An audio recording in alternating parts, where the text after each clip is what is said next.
Hello, everyone. Thank you for joining. This is Sabrina Paganoni. This is our bi-weekly webinar. And as you know, the second week of each month, we spend time sharing updates about expanded access.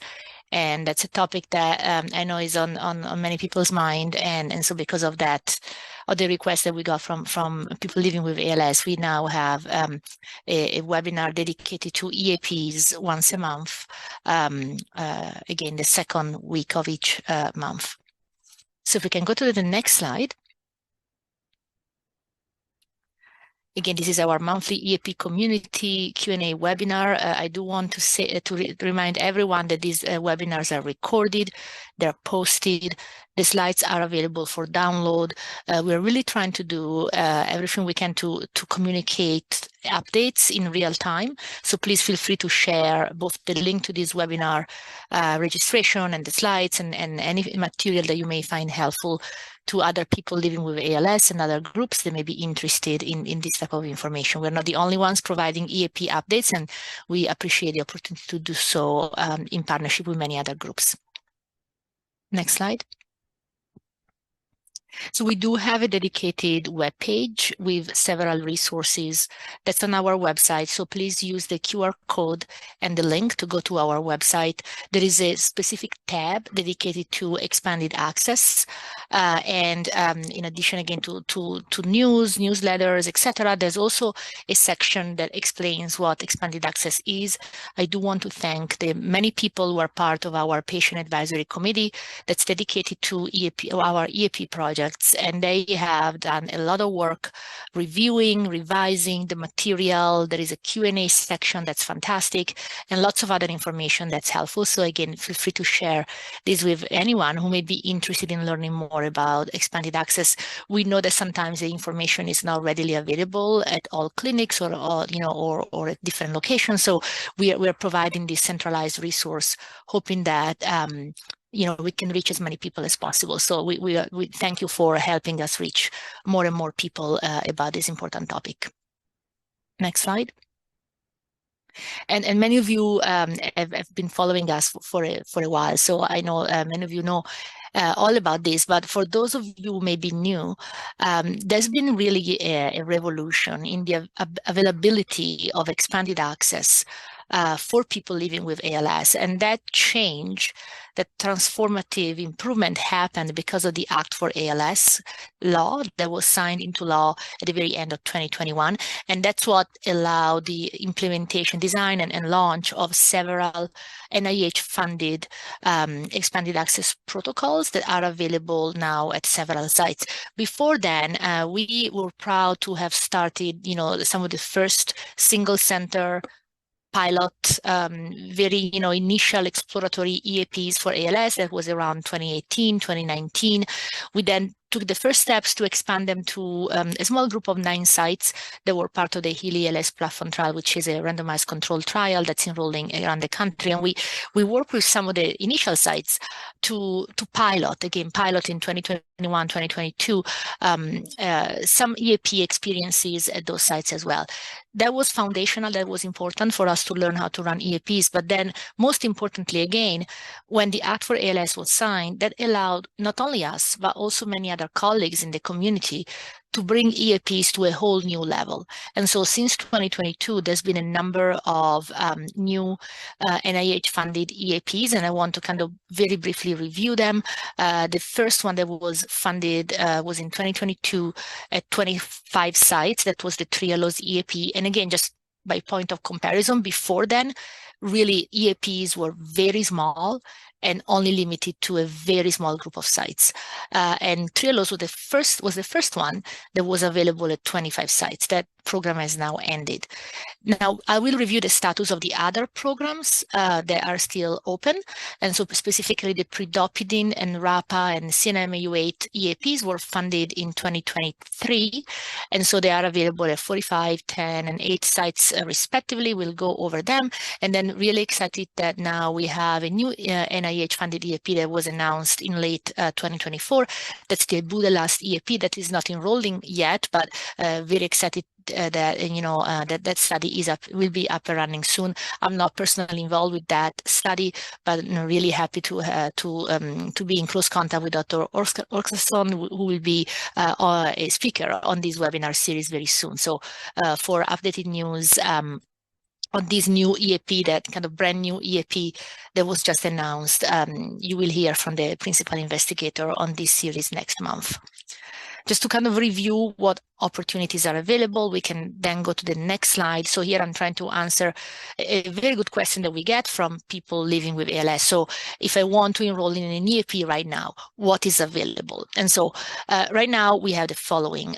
So for the Pridopidine EAP, that was funded in 2023, enrollment is actually is essentially complete, in the sense that a little over 200 participants have already enrolled, and there's a couple of more people that are sort of coming in, but that's going to be the whole cohort. In other words, there are no additional spots for this particular EAP. Enrollment was actually very fast. It was completed, I believe, in 9 months.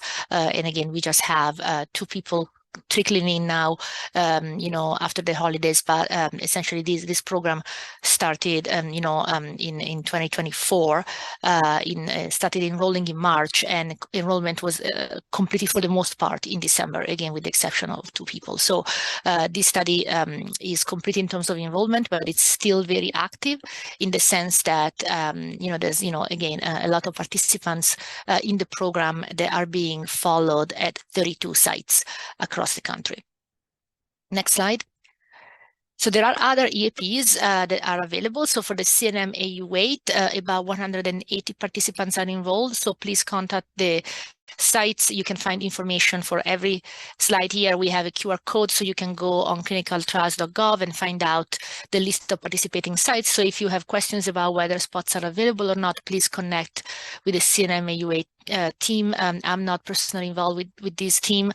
This is led by Dr. Andrews, who has been a speaker on this series multiple times. So please connect with Dr. Andrews and her team about this particular EAP. Next slide. Another EAP that has spots available is the RAPA 501 EAP. 9 sites have been activated and enrollment is ongoing. So please contact the sites. Again, the information is available on clinicaltrials.gov. Next slide. And then last but not least, we will have a lot more spots available when the most recently funded EAP, the Ibudilast EAP, will start enrolling participants, most likely March or April. And so our close colleague, Dr. Oscarson, will be on our webinar, this webinar series next month in February, just prior to actually starting enrollment. So if you have any questions about the upcoming Ibudilast EAP, that's the EAP that will have basically the most spots available in 2025. Please join our webinar again in a month, February 14th. You can also read the press release if you want to kind of read more about this particular EAP. So what I guess as a general statement, we have learned a lot from the last few EAPs. We have enrolled now hundreds of participants cumulatively across the different EAPs over the last few years. And a good question is, where do we go from here? So I would like to refer you to another webinar that's gonna be held next week, January 15th. Really excited that Dr. Andrews, Dr. Babu, Dr. Bedlak will be the speakers on the webinar series. You have the registration link here. So if you want to hear different perspectives, again, in addition to what we're sharing on this webinar series, please connect with these NEALS leaders who will be providing additional thoughts about the EAP landscape. So again, we've learned a lot. We have several programs that have been enrolling over the last few years, and now I'm really happy to hear from our colleagues from the Ibudilast EAP that they will start enrolling very soon. So again, please stay tuned for updates if you're interested in other EAP opportunities. Next slide. And this is our last, but a very important slide. So thank you so much, Catherine, Alison. Really important for us to continue the engagement with the community. We are really grateful for all your questions. We love hearing from you. So please call us, email us. Thank you, Catherine, for being in contact with so many people during the week and for also preparing these webinar slides, and which is so helpful. Again, we have 2 webinars per month. The second week of each month is about EAPs, and again next month we will talk about the Ibudilast EAP that's about to start enrolling. So about 200 spots, brand new spots will be available for people living with ALS as part of that EAP. But also the other webinar that we have later in the month, the 4th week of every month, we have our usual webinar series, which is about the clinical trial. It's about the HEALEY ALS platform trial. That's kind of the parent study here that kind of started 4 years ago and continues to grow. And again, that's what actually was the initial topic of this webinar series. And now we have updates on the trial the 4th week of every month. Really excited that for the next webinar, so the January 23rd webinar, we will have representatives from Horizon Therapeutics, because that's the next regimen that's expected to start enrolling in April. So also, really happy to say that the platform trial will start reboot with new regimens, which will start enrolling very soon. Again, the first one will be the Horizon trial, and that will start enrolling in April. And so in preparation for that, we felt that it would be good to have our scientists, our colleagues from Horizon come on this webinar series to talk about the science behind the drug, so that, as you think about trial options for 2025, that's actually a good option, again, that will become available, as part of the platform trial. And then we have had lots of positive feedback from previous meetings with our wonderful statistician, Dr. Lori Chibnik, who has been explaining biostatistics to us, and really is a fantastic speaker. We can explain, anything about biostatistics, from the basics to the most advanced and complex concepts. That I've learned a lot from her, and I always love hearing from her. And she's coming back at the end of February to talk about a specific topic that's actually very, very important, and that's what have we learned from the first few regimens in the platform trial. So the platform trial, as you know, is a perpetual adaptive trial. So that means that the trial will continue to grow and expand and adapt, meaning learning from itself and from whatever happens in the field. And so Dr. Chivnik will explain some of these learnings in February, and I think it's going to be interesting so that everyone can see what we're thinking and what adaptations we are implementing as we move forwards with the platform trial. And that was our last slide. And just as a segue, I see a question about when we will share results from regimens F and G. Again, there's been recent press releases. We are still we're still meeting with the trial participants, so we're going to be sharing the results first with the trial participants. We will definitely have a dedicated webinar for regimen F and another one for regimen G. That's going to happen over the next few weeks. As the press release stated, we're still learning. We're still gathering more biomarker data, and so we're going to make sure that we have all of that available over the next few weeks. So stay tuned. Those webinars will happen over the next few weeks with all the results available. So we'll be back with that. So I see a number of questions about specific studies. So a couple of people have commented about the CNM-Au8 EAP. Some people have actually joined. Thank you for sharing your experience. And so, the drug, the question is, how long does it take for the drug to become effective? Well, we think that it may take a little bit of time. And that was kind of, one of the reasons why, we think that, the next trial for CNM-Au8 will be longer than the previous trial to kind of fully explore those effects. We don't have, hard data on exactly how long it takes, but again, that's why the next trial will be longer. And I actually am not 100% sure of how many spots there are left for the CNM-Au8 EAP because I'm not personally involved. So, and this is obviously a dynamic situation. So I would suggest that you connect with Dr. Andrews, who will be a speaker at the NEALS webinar next week. That's the webinar that was, that we mentioned earlier. So, she could help answer the question. Obviously, that continues to change as people are enrolled rapidly. There's also questions about upcoming EAPs. There's a question about whether SPG 302 will be part of an EAP, and I don't have any news right now. I'm hoping it will be. Certainly, again, there's every year the NIH funds new EAPs, and in general, there's new companies that come into the space. So I don't know again what the next EAPs will be, but what I can say is that that there continues to be interest, and so I do expect more EAPs in general to open every year, so that at any given time there are some spots available for different EAPs. So, question about the EAP drugs. Are they considered disease-modifying therapies, or they're more considered symptom relief treatments?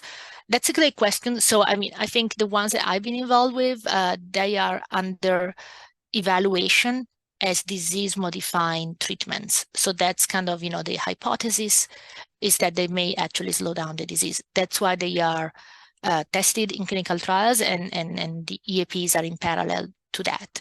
I cannot exclude that in the future there may be other drugs that may be more symptom focused, but again, that's not been my experience so far. There's a question about if a drug is in the EAP, does it mean that the drug will be ultimately approved? That's a great question.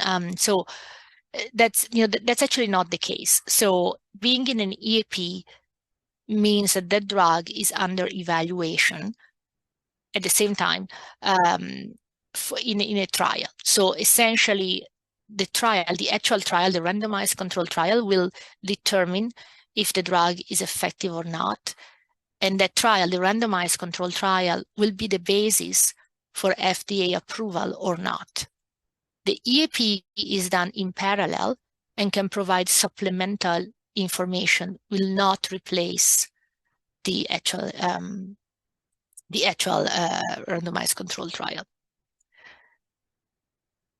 So, good question about Ibudilast. Again, I would like to invite you to the webinar that we're going to have in February. I think it's February 13th, right? And with the principal investigator, and I would defer questions about Ibudilast to that, so that you can hear directly from the company, because I'm not from the investigator, and because I'm not personally involved with it. So I know that there's been, some interesting study results in the past. At the phase 2 level, there is a phase 3 level study that's been ongoing, but I don't have updated information on that because I'm not involved. But the good news is that there will be an opportunity to ask this question to the people who are actually leading that program, so they can tell you more. Great. And I think we've taken all the questions for now. Catherine, any questions that you have heard from the community? I just checked my inbox, and I think I owe some people some emails, and I owe some people some phone calls, but I think we got through all the questions this week. Okay, wonderful. So as always, we love connecting with you on a regular basis. And again, today we spoke about EAPs. Next time we spoke about the platform trial. We'll continue to provide updates. I see a last minute question about whether people with bulbar ALS are excluded specifically from the CNM AU8 EAP study. I don't think so. Again, I'm not the one leading that particular study. Dr. Andrews is, and she will be available to answer this question on the webinar next week, January 15th. That's the NEALS webinar. So I would defer you to her to make sure that you get a complete answer. But as far as I know, I don't think so. Okay. Thank you so much, everyone, and we'll see you in 2 weeks here.